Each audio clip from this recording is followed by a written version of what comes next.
Marcus still wasn't supposed to be anyone special. At least, that's what the world believed. The morning started like any other Tuesday in London. Rain hammered against the windows of the modest townhouse in Islington, creating rivers that snaked down the glass.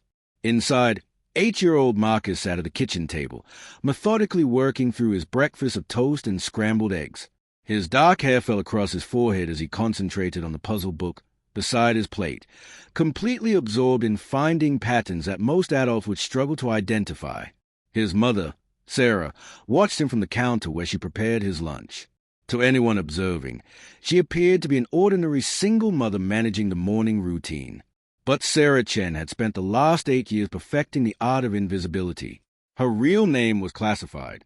Her previous life as an intelligence operative for MI6 was buried under layers of fabricated history, and the father Marcus believed had died in a car accident before his birth had actually walked away from their relationship when she refused to give up fieldwork during her pregnancy.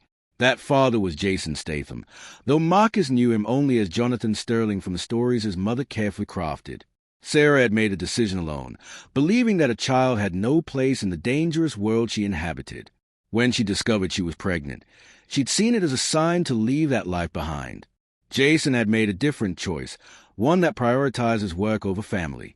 They'd parted ways, and Sarah had requested complete separation. No contact, no support, no connection. The agency had facilitated her disappearance, giving her a new identity and the chance to raise her son away from the shadows. What Sarah didn't know was that Jason had spent years regretting that decision. He'd hired private investigators, called in favors, and exhausted every resource trying to find the woman he'd let slip away and the child he'd never met. But Sarah was too good at her job. She'd vanished completely, leaving no trail for even the most skilled trackers to follow. Marcus finished his breakfast and grabbed his backpack, completely unaware that today would shatter the careful piece his mother had constructed. As Sarah helped him into his jacket, she felt the familiar weight of the small pistol concealed at her hip beneath her cardigan. Old habits died hard, even after 8 years of playing the role of ordinary citizen. The school run was uneventful. Sarah walked Marcus to the gates of Thornbury Primary School, kissed his forehead, and watched him join his classmates in the playground. She exchanged pleasantries with other parents, maintaining the friendly but distant relationship she'd cultivated. No one knew her past. No one suspected that the quiet woman who volunteered at the school library had once infiltrated criminal organizations and extracted intelligence from some of the world's most dangerous individuals. She returned home, completed her remote work as a freelance translator, a job that utilized her language skills while keeping her isolated, and began preparing dinner. At 3 o'clock, she returned to the school gates, joining the cluster of parents waiting for dismissal. 3:15 came and went. The children streamed out in their uniforms, finding their parents and caregivers. Sarah scanned the crowd, looking for Marcus's distinctive backpack with the astronomy patches he'd carefully selected. 4 minutes passed. Then 5. The crowd thinned. Sarah's pulse quickened, her training kicking in as her eyes systematically searched every face, every corner of the visible playground. She approached Marcus's teacher, Mrs. Patterson, who was guiding the last few students toward their waiting parents. "Excuse me, have you seen Marcus? He hasn't come out yet." Mrs. Patterson's brow furrowed. "Marcus? But he left early today, around 1 o'clock. Your brother came to collect him. He had the authorization form you'd sent this morning." The world tilted sideways. Sarah's voice remained calm despite the ice flooding her veins. "What brother? What form?" The color drained from Mrs. Patterson's face as realization dawned. The man who came with the office aide. He had the proper paperwork. He knew Marcus's full name, his medical information, your name. The secretary confirmed everything was in order. Sarah was already moving, her phone pressed to her ear as she strode toward the school office. Her mind raced through possibilities, calculating threats and angles with the precision of her former profession. Someone had taken her son. Someone who knew enough to forge convincing documents. Someone professional. The secretary showed her the form, and Sarah's blood ran cold. The signature wasn't Hayes, but it was close enough to pass casual inspection. The details were accurate, too accurate. This wasn't a random kidnapping. Someone had targeted Marcus specifically, which meant someone had pierced a carefully constructed cover. As she stood in that office, Phone in hand, ready to call in every favor she'd kept in reserve for 8 years, Sarah realized a terrible truth. Her past had finally caught up with her. But it wasn't her enemies who had found her son. The methodology, the precision, the knowledge required to pull this off pointed to a different source entirely. Someone from Jason's world had found Marcus, and they had no idea whose child they'd actually taken. The game had changed, and Marcus was caught in the middle. Jason Statham stood in the rain outside a warehouse in South London, watching the tactical team position themselves around the perimeter. His phone buzzed for the third time in as many minutes. He ignored it. The operation required his full attention. Inside that building were 3 men responsible for trafficking weapons into the UK, and Jason's team had spent 6 months building this case. His phone buzzed again. Then again. Something in the pattern made him look. 14 missed calls from a blocked number. His instincts, honed by years of military service and private security work, screamed warning. Jason stepped away from the operation, moving to a position where he could take the call privately. Statham. The voice on the other end was one he hadn't heard in nearly 9 years, but he recognized it instantly. Jason, they took him. Sarah. His hand tightened on the phone. Sarah, how did you? Listen to me carefully. We don't have time. Someone kidnapped my son from his school 3 hours ago. They used professional methods, forged documents, inside knowledge. The man who took him matches a description of Viktor Romanov's nephew, Alexei. Do you understand what I'm telling you? Jason's world stopped rotating. Viktor Romanov. The arms dealer Jason's team had been tracking for 2 years. The man whose operation they were about to dismantle. And Sarah had said my son with an emphasis that made Jason's chest constrict. How old? His voice was barely a whisper. 8 years and 4 months. Jason did the math instantly. The timeline aligned perfectly with the last time he'd seen Sarah, the night they'd argued about the future, about her pregnancy, about his inability to walk away from the job.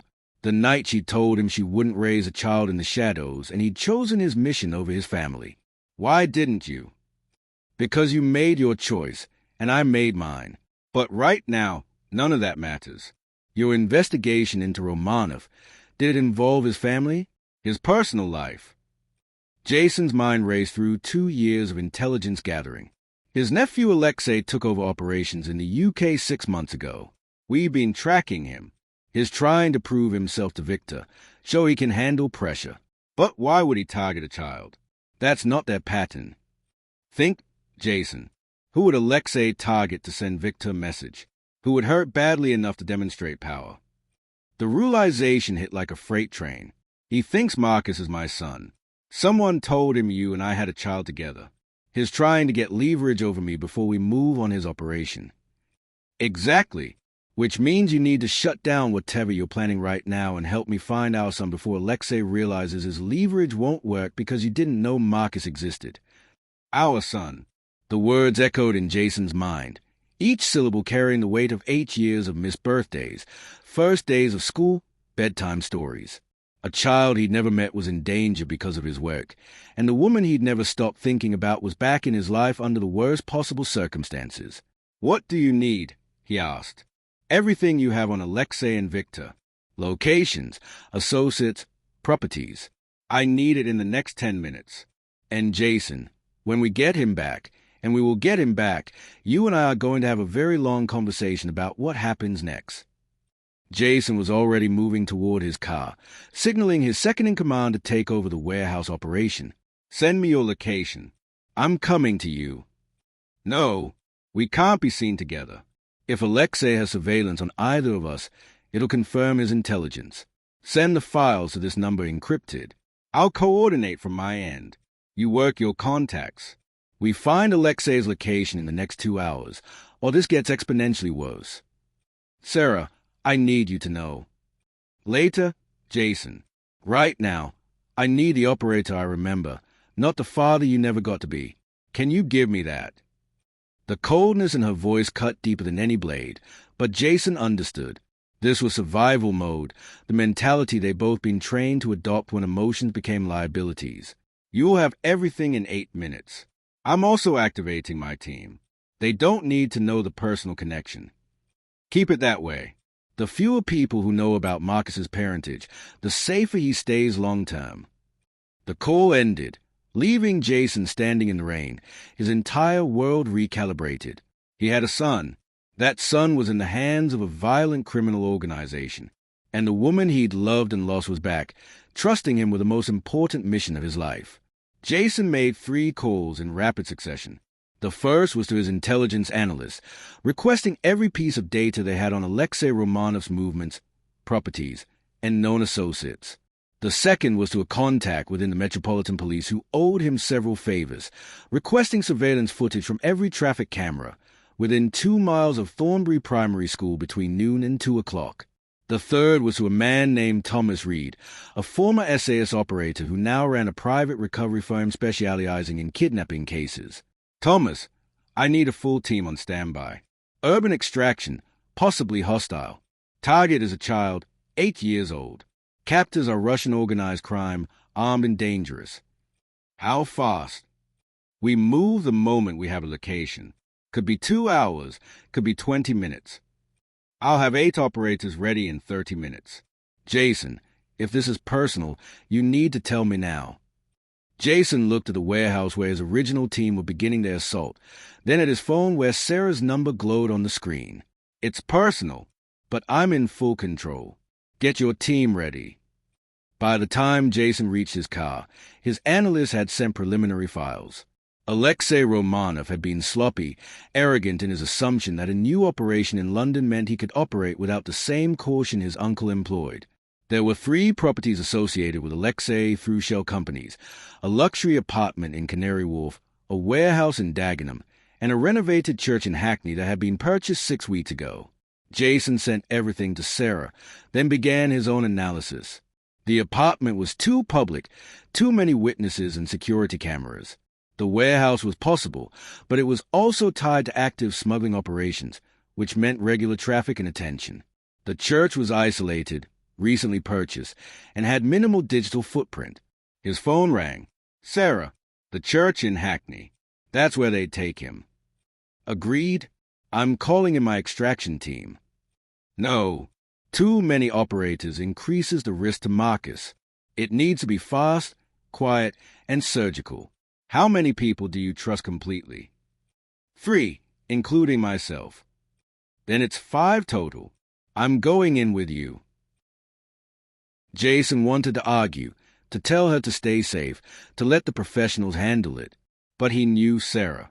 She'd been one of the best field operatives MI6 had ever produced. And more importantly, she was Marcus's mother. Nothing he said would keep her away. Fine, but we do this my way. My rules, my tactics. You follow my lead. Jason, I was running operations when you were still learning to tie your boots.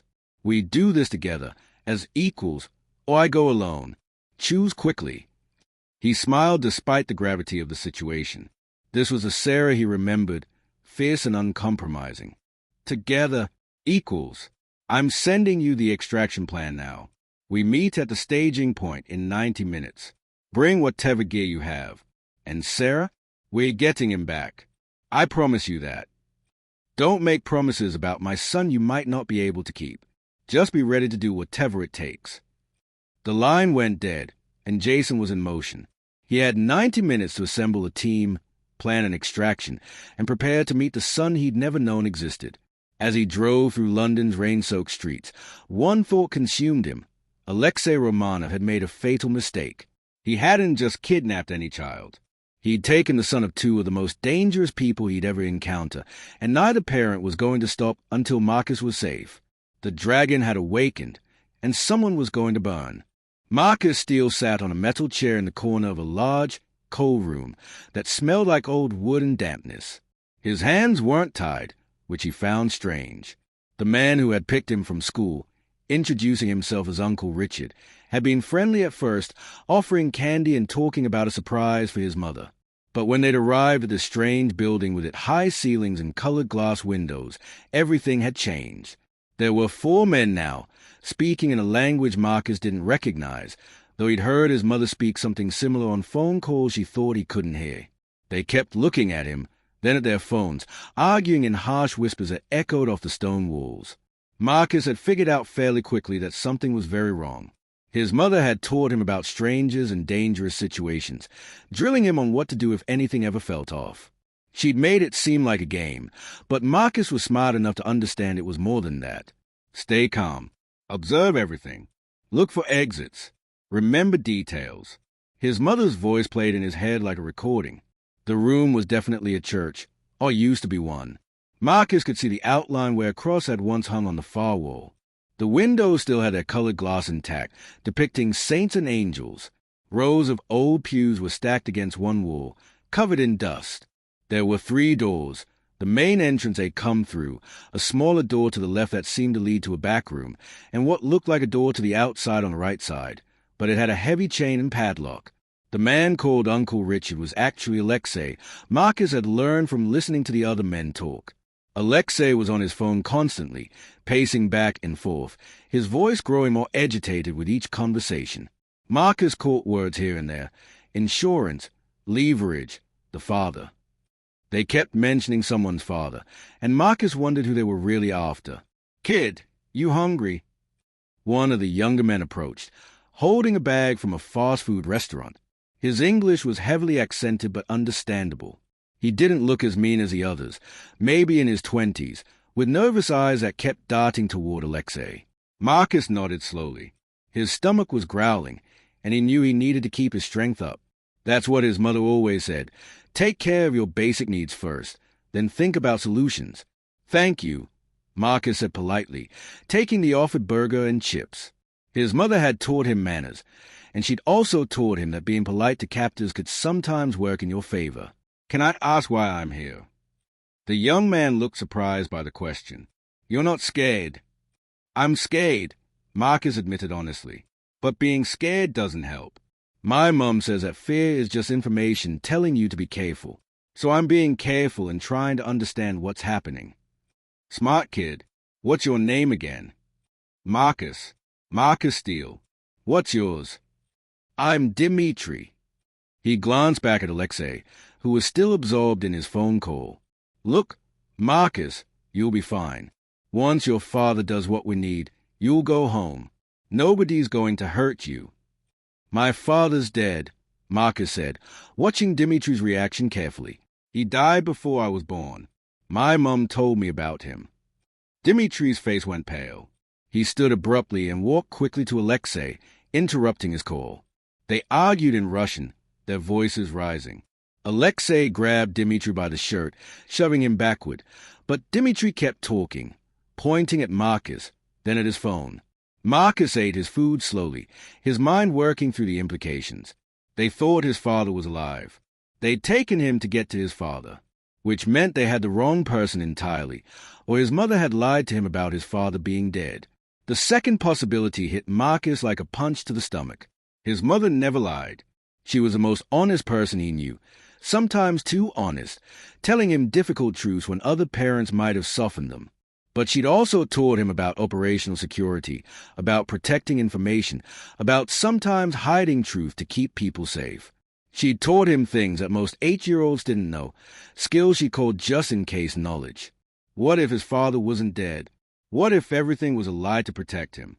Alexei's phone rang again, and this time his entire demeanor changed. He answered, listened for a moment, then unleashed a torrent of Russian that even Marcus could tell was profanity.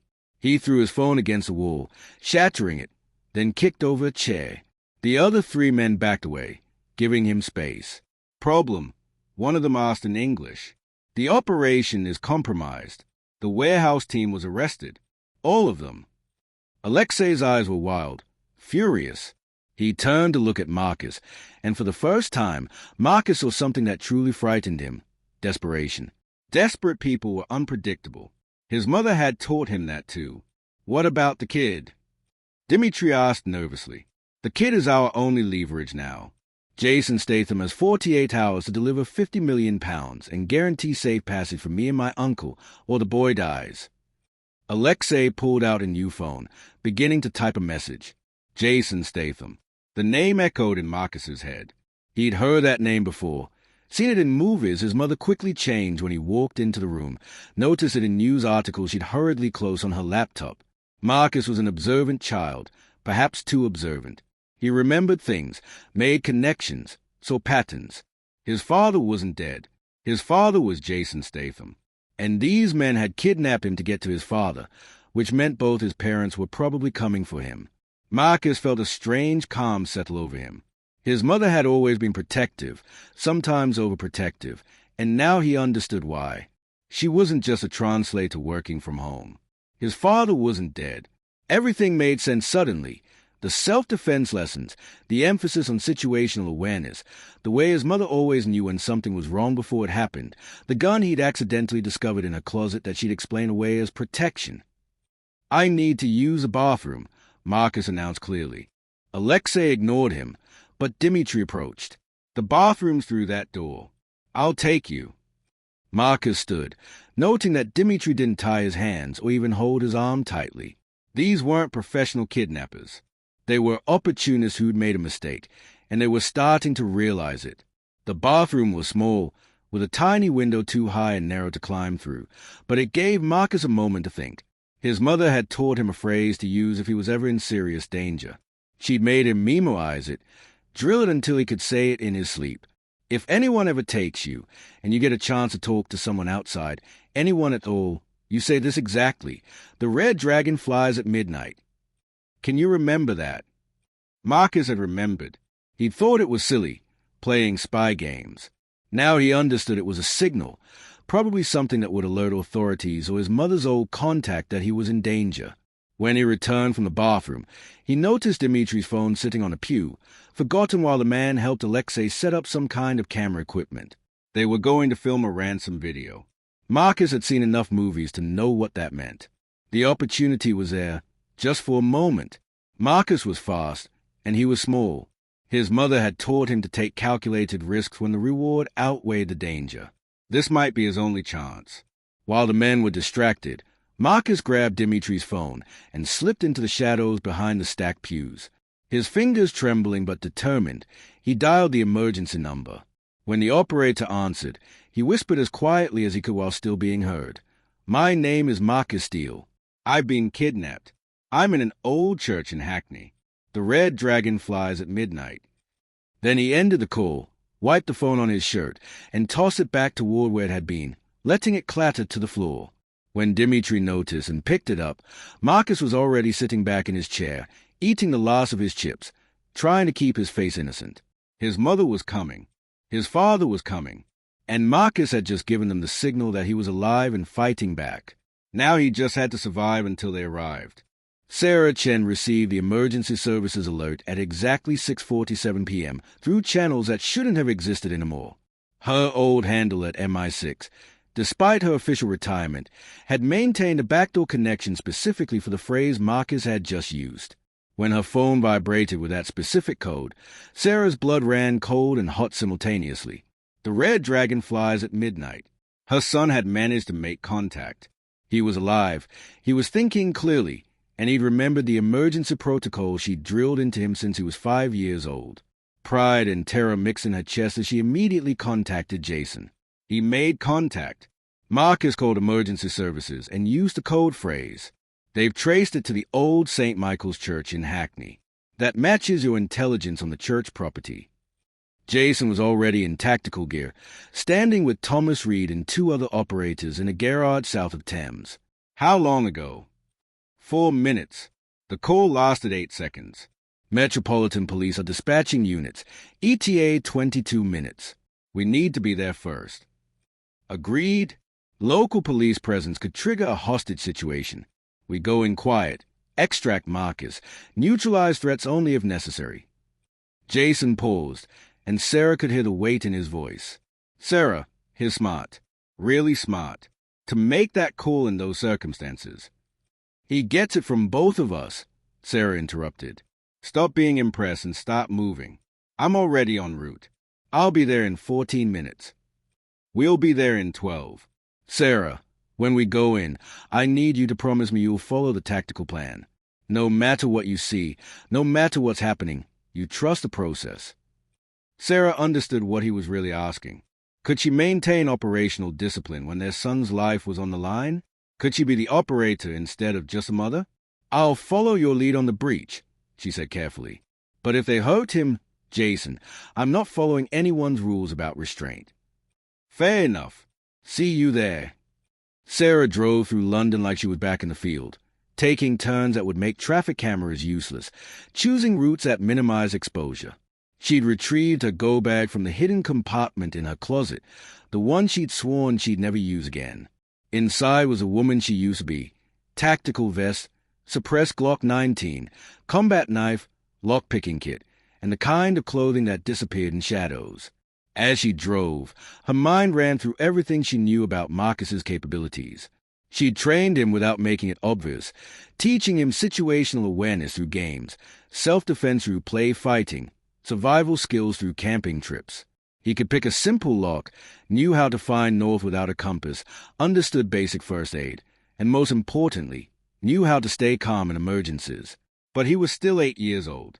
Still her baby who had nightmares about monsters under the bed and cried when animals died in movies. The thought of him scared and alone in that church made her want to scream, but she channeled that fury into cold focus. She would need every skill she'd ever learned to get him out safely. Sarah arrived at the staging point, an abandoned industrial building with sight lines to St. Michael's Church, 3 minutes before Jason's team. She used those minutes to scout the perimeter through binoculars, noting every detail. The church was isolated on a corner lot, surrounded by a low stone wall. Lights were visible through the colored windows. 2 vehicles were parked in the back, a black van and a BMW sedan. No visible guards outside, which was either very good or very bad. Jason arrived with his team in a nondescript white utility van. When they piled out, Sarah saw they were equipped for professional extraction, suppressed weapons, night vision, communications gear, and breaching equipment. Thomas Reed was a bear of a man with steady eyes. The other 2 operators, Maya and Connor, looked former military, competent and focused. Status? Jason asked, all business. 4 vehicles total if we count the original pickup. 2 out back, likely 2 more we haven't spotted. Lights on inside suggest they are active. No perimeter security that I can see, which concerns me. Either they are arrogant or they're expecting something. Thomas pulled up thermal imaging on a tablet. I've got a drone overhead, showing 6 heat signatures inside. 4 clustered in the main chapel area, 1 smaller signature isolated. That's likely Marcus. 1 signature moving between rooms, probably a patrol. Entrances. Maya asked. 3 confirmed, Sarah said. Main entrance facing the street, side entrance on the eastern wall, and a back entrance near where the vehicles are parked. Windows are all leaded glass, too small and fragile to breach through without alerting everyone inside. Jason spread a floor plan of the church on the van's hood. Connor, you take the back entrance. Maya, you're with me on the main entrance. Thomas, side entrance. Sarah, you're with Thomas. We go in synchronized, suppress any threats, locate Marcus, and extract. Rules of engagement. Silence is priority. We use lethal force only if there's imminent danger to the child or team members. And if they're using Marcus as a shield. Connor asked the question everyone was thinking. Then we wait for an opening, Jason said firmly. We do not take risks with his life. Everyone clear. They nodded, but Sarah spoke up. I need to be the one who gets to Marcus first. He doesn't know you, any of you. He'll be terrified. But he knows me, trust me. When we locate him, I go in first. Jason met her eyes, and in that moment, Sarah saw him truly understanding what she carried alone for 8 years, the weight of being Marcus's entire world. He nodded, agreed. Thomas, you cover Sarah when she makes contact with Marcus. The team geared up in synchronized silence, checking weapons, testing communications equipment, and reviewing the plan one final time. Sarah felt the old rhythms returning, the heightened awareness, the controlled breathing, the way time seemed to slow down when violence was imminent. She'd missed this feeling and hated that she'd missed it. Comms check, Jason said. Each team member confirmed their radio was working. We move in 4 minutes. Use the time to get in position. On my mark, we breach simultaneously. Remember, 6 hostiles, 1 friendly. Watch your shots, watch your corners, and watch each other. Sarah moved with Thomas toward their staging point near the side entrance, using the stone wall and overgrown vegetation for cover. Up close, the church looked even more decrepit, crumbling stone, rotting wood in the door frame, weeds pushing through cracks in the walkway. The side door was modern, though recently installed. Metal frame, quality lock. These weren't amateurs, despite their earlier mistakes. "I can pick that in under 30 seconds, Sarah whispered to Thomas. He nodded, setting up his covering position with clear sight lines to the door and the interior once they breached. Through his scope, he could see shadows moving inside. All teams in position. Jason's voice came through the earpiece. "Position 1 confirmed," Connor said from the back. "Position 2 confirmed," Sarah said quietly. "Position 3 confirmed," Jason said. "Stand by for my mark." Sarah's hands were steady as she pulled out her lockpicking kit. Her heart rate was elevated but controlled. Inside that church was her son, frightened and in danger. Inside that church were men who had threatened her child. The two realities existed simultaneously, the mother and the operator, both focused on the same goal. "All teams, we have movement inside," Thomas whispered urgently. "The isolated signature, Marcus, is being moved toward the main chapel area. They are grouping everyone together." "Damn it," Jason muttered. "They are preparing to move him. We need to go now. All teams, breach on my mark. 3, 2, 1, mark." Sarah's picks worked the lock in 22 seconds. Thomas was through the door first, weapon up, clearing the immediate area. They were in a corridor that ran along the side of the church, likely once used by clergy to move between rooms. Voices echoed from the main chapel, angry voices, arguing voices. Through Jason's earpiece, she heard his team breaching the main entrance. Gunfire erupted, suppressed pops followed by shouting in Russian. Then chaos. Contact. 2 hostiles down, for retreating toward the back. "They've got the kid." Sarah didn't wait for orders. She ran toward the main chapel, Thomas right behind her, their training allowing them to move in perfect coordination. When they entered the chapel from the side, the scene was exactly what Sarah had feared. Alexei Romanov had Marcus, one arm around the boy's chest, a pistol pressed his head. 2 of his men were down, bleeding but alive. The other man, Dmitri, was frozen in the corner, hands raised, clearly not willing to die for this operation. Marcus's eyes found his mother immediately. Sarah saw everything in that gaze: fear, relief, trust, and something else. Determination. Her son wasn't broken. He was waiting for his moment. "Everyone stop." Alexei screamed. "Stop or I kill the boy." "I'll do it. I swear I'll do it." Jason stepped forward, weapon lowered slightly but not holstered, his stance non-threatening but ready. "Alexei, look at me. Look at me. You don't want to do this. You kill that child. You have no leverage, no bargaining chip, nothing. Let him go, and we can talk about getting you out of here safely." "You think I'm stupid? You think I don't know who you are?" Jason Statham, the great hero. And Alexei's gun swung briefly toward Sarah before returning to Marcus's head. "Sarah Chen, the ghost. MI6 lost asset. You think I didn't do my research? This boy is the only thing keeping me alive." Sarah's voice was calm, eerily calm. "You're right. He is. But here's what you don't understand. That boy is 8 years old and is more dangerous than you think. Marcus had been waiting for that signal. His mother had taught him exactly what to do if someone ever grabbed him from behind with a weapon. He'd practiced it 100 times, turning it into a game. But this wasn't a game anymore. Marcus went completely limp, dropping all his weight suddenly. Alexei, surprised by the sudden shift, loosened his grip just a fraction. That fraction was enough. Marcus drove his elbow backward into Alexei's groin, twisted to the side, and dropped to the floor, rolling away exactly as his mother had taught him. The church erupted in coordinated violence. The immediate aftermath of any tactical operation was always chaos, but this was different. This was personal. Jason's first shot took Alexei in the shoulder as a man tried to track Marcus's movement. Thomas's second shot hit Alexei's gun hand, sending the weapon spinning across the stone floor. Connor and Maya secured the 2 wounded hostiles, while Sarah covered the space between her and Marcus in 3 running steps, sweeping her son into her arms and carrying him behind a pew, her body positioned as a shield. Eyes closed. Baby, eyes closed. Don't look, she whispered, covering his ears as Jason and Thomas moved forward to secure Alexei, who was screaming in pain and rage. I'm okay, Mum, Marcus said quietly, though his small body was shaking. I remembered what you taught me. I waited for the right moment. Did I do it right? Sarah pulled back to look at her son, checking him for injuries even as tears streamed down her face. You did it perfectly. You were so brave, so smart. I'm so proud of you. Is that man my father? Marcus asked, looking past her toward Jason, who was securing Alexei with zip ties while speaking into his radio, calling for police and medical support now that the threat was neutralized. Sarah's breath caught. Of course Marcus had figured it out.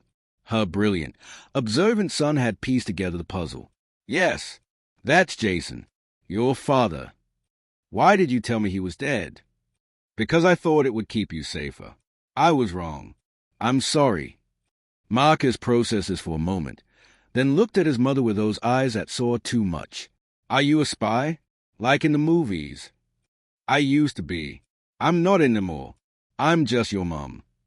But you were tonight. Sarah couldn't argue with that. Tonight I was whatever I needed to be to get you back. Police sirens were approaching, multiple units responding to the emergency call Marcus had made, and the additional alerts Jason's team had triggered. Jason finished securing the scene and approached slowly, giving Sarah and Marcus space but drawn to them like gravity. Marcus, Jason said quietly, kneeling a few feet away, not crowding them. My name is Jason. I'm very glad you're safe. Marcus studied him with the intense focus of a child trying to understand a complex adult situation. You didn't know about me, did you? Jason glanced at Sarah, then back to Marcus. No, I didn't. Your mother had very good reasons for keeping you secret, reasons I understand now. But I want you to know that if I had known, I would have been there. I would have been part of your life. Would you? Marcus asked, and the question was far too adult for an 8-year-old. Because said you chose your work over us. That you couldn't give up the dangerous things you do. She said you made your choice. The words landed like physical blows. Jason looked at Sarah, who met his gaze steadily, not apologizing for what she'd told their son. It was the truth. After all, she's right, Jason said quietly. 9 years ago, I made a terrible choice. I chose my mission over your mother and over you, even though I didn't know you yet. I thought the work I was doing was more important than anything else. I was wrong. I've regretted that choice every single day since. Marcus considered this with the seriousness of someone much older. Mom says everyone makes mistakes. She says what matters is what you do after.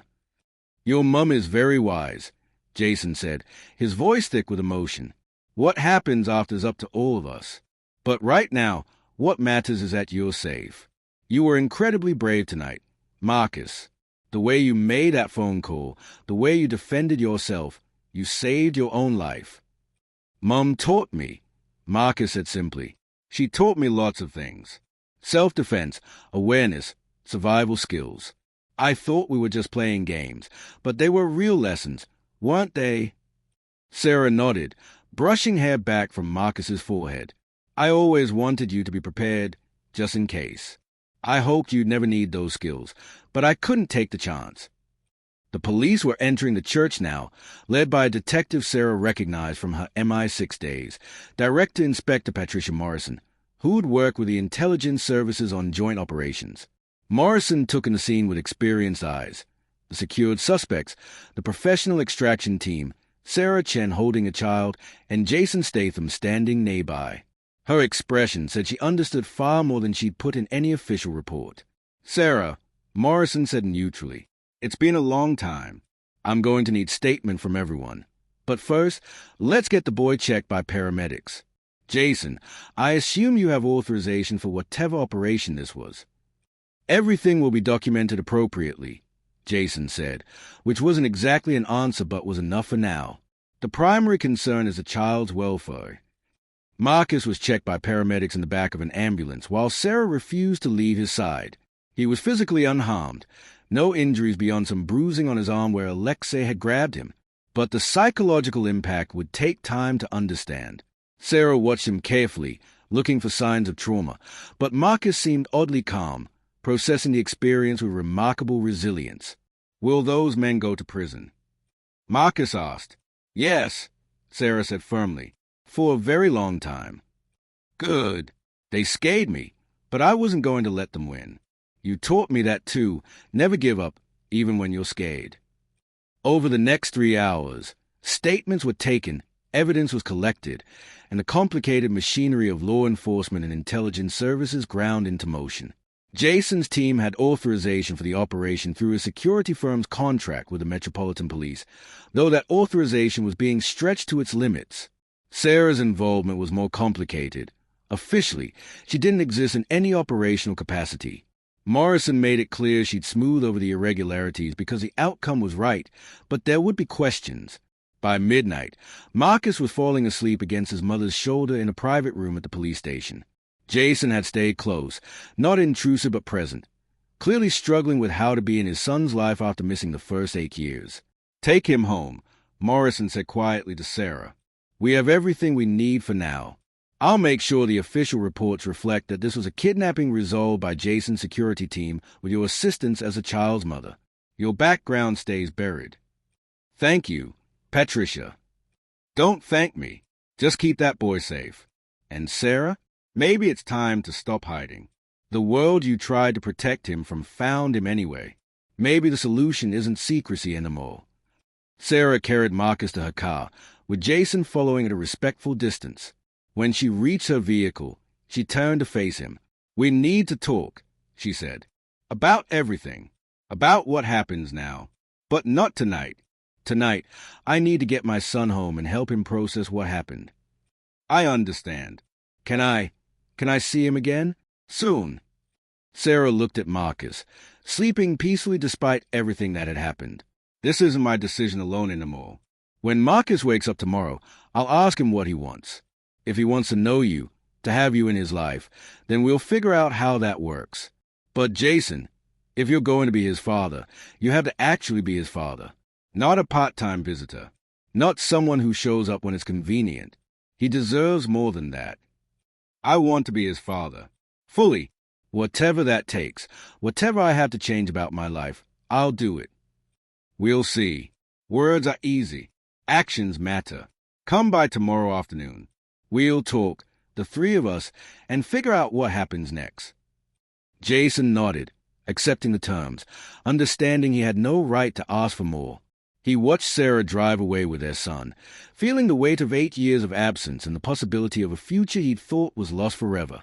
Sarah carried Marcus into their house, putting him to bed in his room surrounded by his astronomy posters and model rockets. She sat beside him, watching him sleep, this remarkable child who'd stayed calm in a nightmare situation and fought back at exactly the right moment. "I know you're awake," she said softly. Marcus opened his eyes. "I'm thinking about a lot of things. Want to talk about them. Is my father going to be part of our lives now? That depends on what you want, how you feel. This isn't just my choice anymore." Marcus was quiet for a long moment. "I used to imagine what my father was like. I made up stories about him being a hero who died saving people. Turns out I wasn't completely wrong. He is kind of a hero, but is also the person who left us." "Yes, both things are true. Do people really change? Can someone who chose work over family really become a good father?" Sarah was startled by the question's complexity.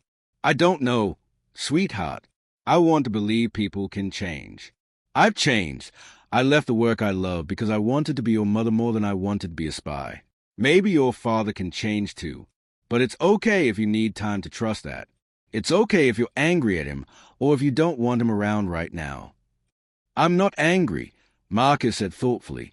"I'm just careful. You taught me to be careful about trusting people, to watch what they do, not just what they say." "That's very wise. So I think we should let him try. Let him show us if he means it. But, Mum, promise me you'll still be honest with me. No more big secrets. I'm not a baby. Tonight proved that." Sarah felt her heart break and swell simultaneously. Her son had grown up tonight in ways she'd hoped he'd never have to. I promise. No more big secrets. We face things together. Together, Marcus agreed. He was quiet for another moment, then added, Mom, I love you. Thank you for saving me. You saved yourself first. Brave boy. I just help with the rest. The next afternoon, Jason returned as requested. He came alone. No team, no equipment, just himself. Sarah led him in while Marcus watched from the couch, still evaluating, still being careful. Hi, Marcus, Jason said, not approaching too quickly. Hi. Marcus gestured to the chair across from him. You can sit there.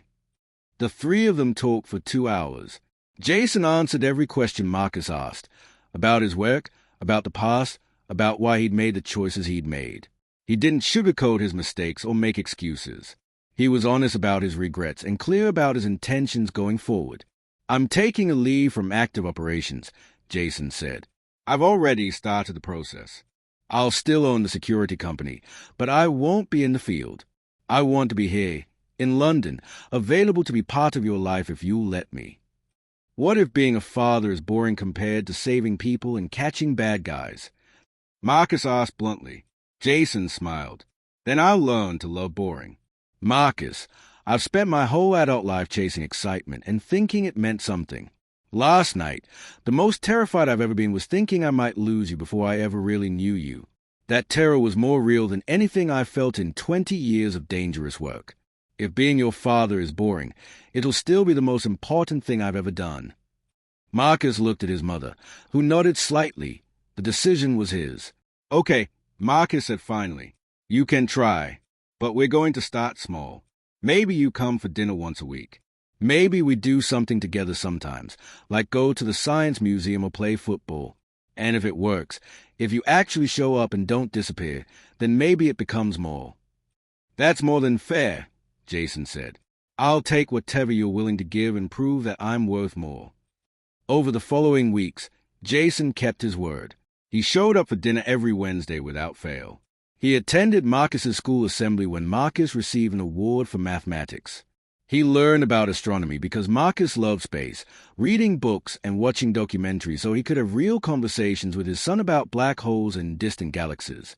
Sarah watched it all carefully, protecting her heart but allowing herself to hope. She and Jason talked often about Marcus, about the past, about what might be possible for the future. They were careful with each other, both carrying scars from the choices they'd made 9 years ago. One evening, 6 weeks after the kidnapping, Marcus fell asleep on the couch between them while they watched a movie together. Jason looked at Sarah over their son's head. I missed this, he said quietly. I didn't know what I was missing, but I missed it anyway. This feeling of being exactly where I'm supposed to be. It's called family, Sarah said. It's terrifying and wonderful and ordinary and extraordinary all at once. I want this. All of it. Not just being Marcus's father, but being part of this family. With you. I know I don't deserve another chance. Stop, Sarah interrupted gently. This isn't about deserving. It's about choosing. Every day, we choose who we want to be and what matters most. You're choosing differently now. That matters. Are you choosing differently too? Sarah looked at her son, peaceful and safe between them, then at Jason, older, wiser, changed by loss and regret. I spent 8 years protecting Marcus from everything, including you. Maybe it's time to stop protecting and start building instead. What does that mean? It means we take this slowly. It means you keep showing up. It means we figure out how to be parents together, and maybe, eventually, how to be more than that. No promises, no guarantees. Just possibility. Possibility is more than I hoped for, Jason said. 3 months later, Marcus's school had a career day where parents could talk about their work. Marcus asked both his parents to come, and then surprised them both by introducing Jason as my father, who used to do dangerous work but decided being my dad was more important. Sarah watched Jason explain his security work to the classroom full of 8-year-olds, carefully editing out the violence and emphasizing the protection aspect. Marcus sat in the front row, proud and engaged, asking questions that showed he'd been listening to his father's stories. After the presentation, As they walked Marcus back to his classroom, Marcus said casually, "I told my friends that my parents are the two toughest people in the world and that they saved my life. They thought I was exaggerating, but I wasn't. Was I?" "No, sweetheart," Sarah said. "You weren't exaggerating. But the truth is, you saved yourself first. We just provided backup. That's what families do, right? They back each other up." Jason put his hand on Marcus's shoulder. "That's exactly what families do." That night, after Marcus was in bed, Sarah and Jason sat in her kitchen drinking tea, a small, domestic moment that would have been unimaginable 6 months ago. "He called you my father today," Sarah noted. "Not Jason. Not my dad's name is Jason. Just my father." "I noticed," Jason said, his voice rough with emotion. "I didn't think hearing those words would affect me this much. Fatherhood changes you. Motherhood changed me. We become different versions of ourselves. Better versions. More complete versions," Sarah corrected. "I loved who I was before Marcus, but I became fuller, more dimensional after he was born. The work I did was important, but being his mother is essential. There's a difference." Jason reached across the table, taking her hand carefully, giving her every opportunity to pull away. She didn't. "I'm falling in love with you again," he said quietly. "Or maybe I never stopped. I don't know. But I see who you are now. This fierce, brilliant mother who taught our son to survive, who built a life out of nothing to protect him. And I'm in awe of you." "Jason, I'm not asking for anything," he interrupted gently. "I'm just being honest, because we promised Marcus honesty. I'm falling in love with you, and I'm already in love with being Marcus's father, and this family we're building is everything I didn't know I needed." Sarah looked at their joined hands, feeling the weight of the decision before her. She could keep her heart protected, maintain the boundaries, stay safe. Or she could take the risk, trust that people could change, believe in second chances. "I'm scared," she admitted. "I'm scared of letting you all the way in and having you leave again. I'm scared of Marcus getting hurt if this doesn't work. I'm scared of wanting this too much." "Fear is just information telling you to be careful." Jason quoted back to her the words she'd taught Marcus. "So be careful. Test me. Make me prove it every day. I'll wait as long as it takes." Sarah smiled. "Marcus told me you've been reading astronomy books. He said you knew more about neutron stars than he expected. I may have spent several hours researching so I could have intelligent conversations with my son about his interests. That's very dad of you. I'm trying to figure out how to be good at this. Being a father, being part of a family. I don't have a manual. None of us do. We just do our best and hope it's enough."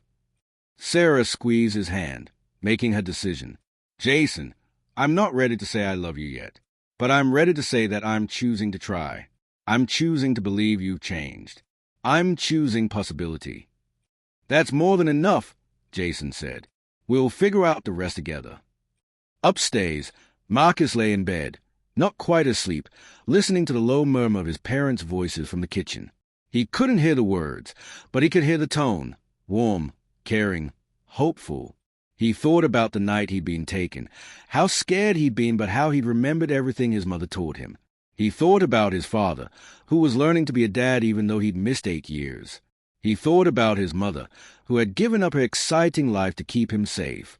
Marcus understood, with a clarity that sometimes comes to children, that his family was unusual. His mother was a former spy. His father was basically an action hero. He'd been kidnapped and had helped save himself. These weren't normal family stories. But as he drifted off to sleep, Marcus decided that normal was overrated anyway. He had 2 parents who loved him enough to fight for him, who were learning to be a family together, who were brave and strong and trying their best. That was better than normal. That was extraordinary. And in the kitchen below, Sarah and Jason sat together, hands joined across the table, 2 former operators who had found something worth more than any mission, a family, a second chance, and the courage to believe in new beginnings. The red dragon had flown at midnight, signaling danger and need. But the morning had come, and with it, the possibility of something beautiful rising from the ashes of past mistakes. They'd been tested by fire and had emerged stronger, bound together by the child they both loved and the future they were choosing to build. It wasn't the ending any of them had expected. It was better than that. It was a beginning,